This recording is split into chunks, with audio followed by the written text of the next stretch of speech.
आज बऱ्याच दिवसानंतर दामिनीचं शूट होतं मडमध्ये, म्हणून मी आज विरावरून अंधेरीला आलो. अंधेरीवरून वर्सोव्याला आलो. वर्सोव्यावरून जेट्टी पकडली आणि मस्त समुद्रातून प्रवास करत मी जेट्टीच्या किनाऱ्याला पोचलो. छान पक्षी बघत किनाऱ्यावरून उतरून आपले 5 रुपयाचं तिकीट काकांना दिलं आणि शेअरिंग ऑटोमध्ये अशा प्रकारे बसलो. छान समुद्रकिनारी जेट्टीच्या गल्लीतून प्रवास करत शेअरिंगने उतरून नंतर थोडं काही वेळ पायी चालावं लागलं.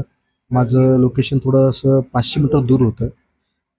जाता जाता छान हे नजारे बघत रस्त्याने चालत 300 मीटरवरती माझं लोकेशन होतं. लोकेशनला आल्याच्या नंतर छान समुद्रकिनारीचा आमचा बंगला, मस्त पुरी आणि भाजी नाश्ता केला.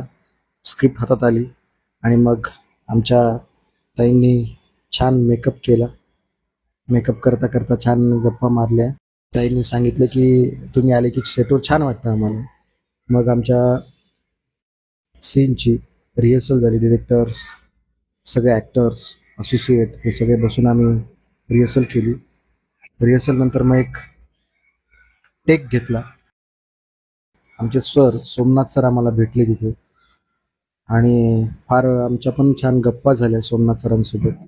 ब्लॉग संपला नाही, आपल्या हिरोईनशी पण गप्पा आहेत, ऐका. आपण याचा दामिनीचा इंटरव्ह्यू घेऊया आपण. हा मॅडम, कसं वाटतं हे दामिनीचं?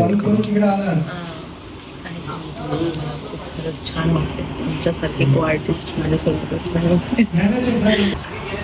म्हणजे इतके नॅचरल आर्टिस्ट माझ्यासोबत असल्यामुळे मला फार काही मेहनत घ्यावी लागली नाही. खूप सहज आणि नॅचरली सगळं काही. म्हणजे तुमच्या यशाचं श्रेय तुम्ही को आर्टिस्टला देणार का?